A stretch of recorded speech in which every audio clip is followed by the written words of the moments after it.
narito po ulit ang update natin para sa lagay ng ating panahon ngayong tanghali po ng November 30, 2024. Sa ngayon ay patuloy pa rin ang malakas na bugso ng hanging amihan at ito ay umiihip na sa buong Luzon at ang shear line ay nagpapaulan po ngayon sa may Bicol Region at Eastern Visayas. Ang shear line po ay imaginary line ng hangganan ng malamig na hanging amihan at mainit na easterlies na nagre-resulta po yan ng mga pag-uulan. At sa ating long range forecast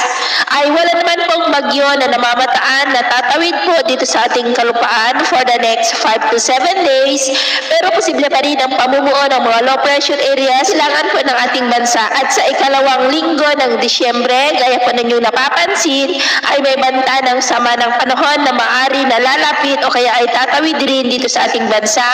at ang development niya na ating babantayan kung matutuloy po o hindi, at ang susunod na bagyo ay tatawagin po sa local name na bagyong Kerubin. At sa lagay ng ating panahon, ngayong tanghali ay maayos ang panahon sa malaking bahagi ng ating bansa, pero dahil sa shear line at amihan ay mayroon pong malalakas na ulan sa ilang bahagi ng Bicol Region, Samar Provinces at ilang bahagi ng Leyte, Escalante, Aklan, Capiz, Iloilo, ilang bahagi ng Calabarzon, Calapan, at cloudy skies with isolated rain sa ilang bahagi ng Palawan, Cebu, Bohol, at Cagayan Valley. Mayroon din pong cloudy skies with isolated rain sa ilang bahagi ng Sulu Archipelago, Zamboanga Peninsula, ilang bahagi ng Northern Mindanao, Surgen, at ilang bahagi lamang po ng Davao. At sa susunod na mga oras,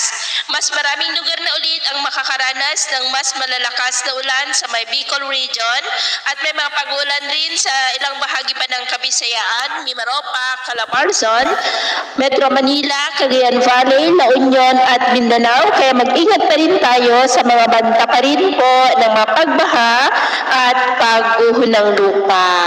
At sa atin naman pong mga baybayin, iwasan na po muna natin ang papalaot sa kanlurang baybayin ng Luzon, extreme northern Luzon Seaboard, Cagayan Seaboard, at silangang baybayin ng Luzon at Visayas dahil ang mga alon dyan